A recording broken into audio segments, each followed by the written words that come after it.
The FastFire 2 sight from Burris is a very well made sight. The main body appears to be machined from aluminum and has a black anodized finish. The overall form and finish does give the appearance of a very well made product, as I said.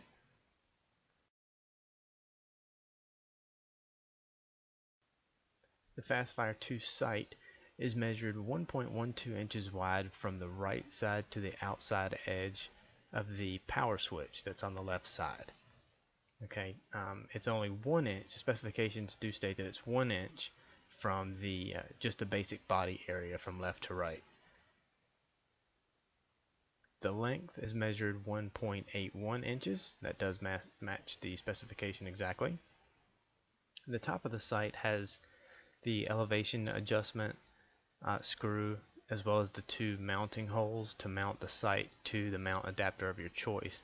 Now I do have this mounted to the Smith & Wesson M&P mount, so if it appears to be a little thicker than normal, that's the reason.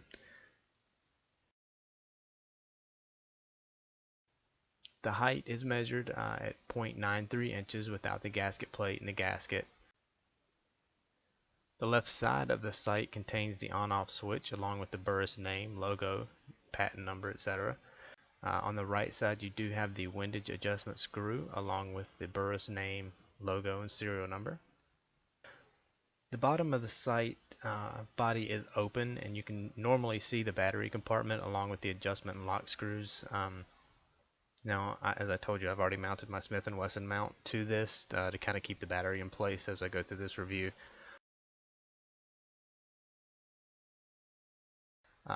One thing to note is you must remove the sight to replace the battery. With the FastFire 3, you do not have to do that. The battery is replaced from the top. So, not sure if that would make a big difference to you, but as I give you this review, you'll probably see that there's not a big difference going from the FastFire 2 to the 3. The rear of the sight has 2 lock screws that hold the diode in place once you've achieved your zero. The front of the sight has a light sensor that senses the light level and the direction of the target. The intensity of the dot will change based on the brightness of the light and the target direction.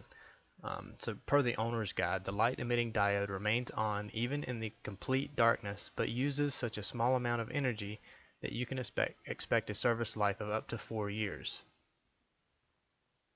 So here I'll show you just a little battery or a little light test. You can kind of see. I'm going to turn off these lights and so you can see the brightness change.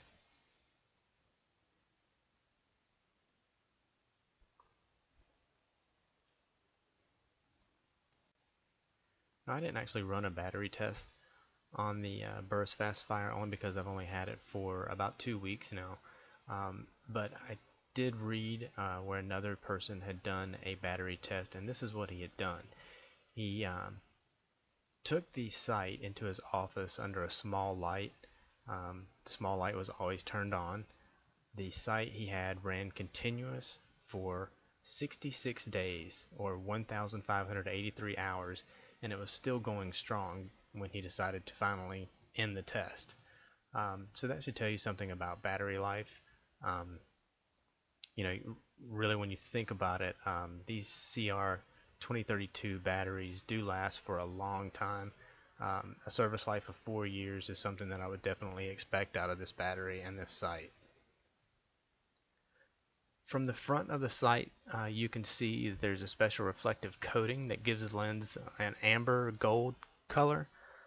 Per the owner's guide, the lenses are fully coated for maximum light transmission, and the field of view did appear bright. There was a slight color shift. It's what I would kind of expect from sights like this. It does kind of show up a bluish color, and I'm not sure if you can see that, but it appears like a blue or purplish hue across the top edge. Using the sight in the daylight, you really can't tell that there is any kind of coating. It does look to be clear when you're using the sight. The specifications on this do show that there is a magnification of 1.07. That seems to make sense because as you look through it, and I'll try to put the box on here so you can kind of see, there is a slight magnification. It is ever so slight, and I'm not sure if that's due to the curvature of the lens or what, but there is a slight magnification. Now that doesn't affect shooting and hitting your targets or anything like that, but it is definitely worth mentioning. So the weight of this red dot sight, it weighs in at 1.05 ounces with everything. That doesn't include the Picatinny mount because I'm not using that mount. So just to touch on that protective cap, it is made of some kind of a polymer material, and it fits the FastFire 2 very nicely. It's a very snug fit, and there is no looseness whatsoever. You can still slide it on and off pretty easily. Now this isn't mounted to my pistol at the moment, so you can see I might have a little bit of difficulty getting it off, but once it's mounted to something, you actually have a little bit more to work with to pull it off. As far as the sight adjustment tools, the FastFire 2 does come with two tools for adjusting the sight, which are an adjusting disc and a screwdriver. The adjusting disc slides up the screwdriver until it is tight on the shank of the screwdriver. The disc gives you some reference marks to know which direction to turn the screw to move the point of impact. There's also divisions showing how much to turn to achieve 1 MOA at 100 yards. Since you're turning a screw to make these adjustments, there are not defined clicks like you would find on a scope. Since there are no defined clicks, this allows you to adjust the sight in increments that are less than the amounts that are shown on the adjustment disc. For the assembly, like I said, I'm using this on my M&P, and so I had to order a separate mounting plate that is going to mount into the dovetail. So what that requires is that you take out your normal sight, normal rear sight on the M&P, and slide a small piece into its place. That piece has two screw holes. You then place the mounting plate on top of that. It includes screws that you attach the mounting plate to the dovetail mount. Then you place a gasket on top of that, and you place the Burris FastFire 2 on top of that.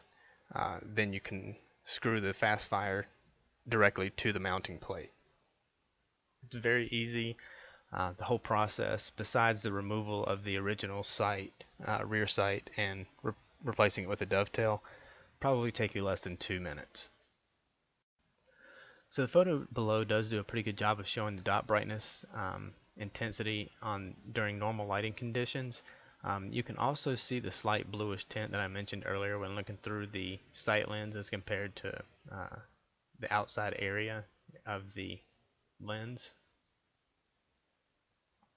My overall impression on the dot size and intensity under different lighting conditions is very positive. I could always see the dot in whatever lighting conditions that this is being used in, so I don't have an issue there. So what I decided to do was evaluate the parallax and how sensitive the sight might be. To do this, I aimed the sight with the red dot located at the 5 different locations in the sight window. These locations are shown in the photo here by the numbers 1, 2, 3, 4, and 5. The 5 locations correspond to similar locations on the target in the next photo.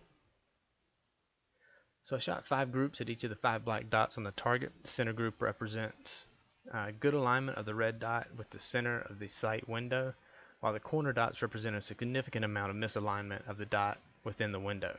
So based on my results, I would have to say that there may be a slight amount of parallax occurring at the extremes for this 13-yard distance. In each corner there appeared to be a slight shift up in the point of impact and a slight horizontal shifts back towards the center of the target. The slight shifts were no greater than 3/4 of an inch in most cases. It was less than 1/2 of an inch. Since the owner's guide does state that it's virtually parallax free from 10 to 150 yards, and because I was very close to the 10-yard minimum distance, and since virtually does not mean none, I'm satisfied that parallax would not be an issue, and that Burris's claims are very good, that it's virtually parallax free. One thing I did notice is that when you are coming up quickly on the target with a handgun, you need to have developed some basic feel. So basically trained muscle memory, which means practice, so that you're looking directly into the sight when the handgun is at arm's length. As you get the sight closer to your eye when aiming, like with a rifle or shotgun, this is less important because the sight is closer to your eye and naturally your eye looks directly into it. So my final thought on the Burris FastFire 2, again, it appears to be a quality product. It performs as intended. It's extremely small and lightweight. Regular price, you're looking at anywhere between $170 and $190. I would not pay more than $200 for this sight because there's lots of places you can get it for under $200. So this sight does seem to be a very good value, especially when compared to similar sights like the Loophole Delta Point or Trigicon RMR. When you're using the sight, I didn't struggle with trying to get everything in focus when you're looking at the target. I think you'll enjoy how quickly aiming becomes with this and how fast you can get on target. The only issue that I see is deciding on which firearm you want to keep it on. As I mentioned before, this is going to go on my M&P, not the core. And I'm doing that on purpose, and you'll see in a follow-up video, because I'm going to compare my core M&P with a loophole to a regular full-size 9mm M&P with the Burris FastFire, so that you can kind of see a difference in price and how the handgun looks. So thank you very much for watching. Please rate and subscribe, and if you have any questions or comments, please leave them below and I'll be happy to answer them.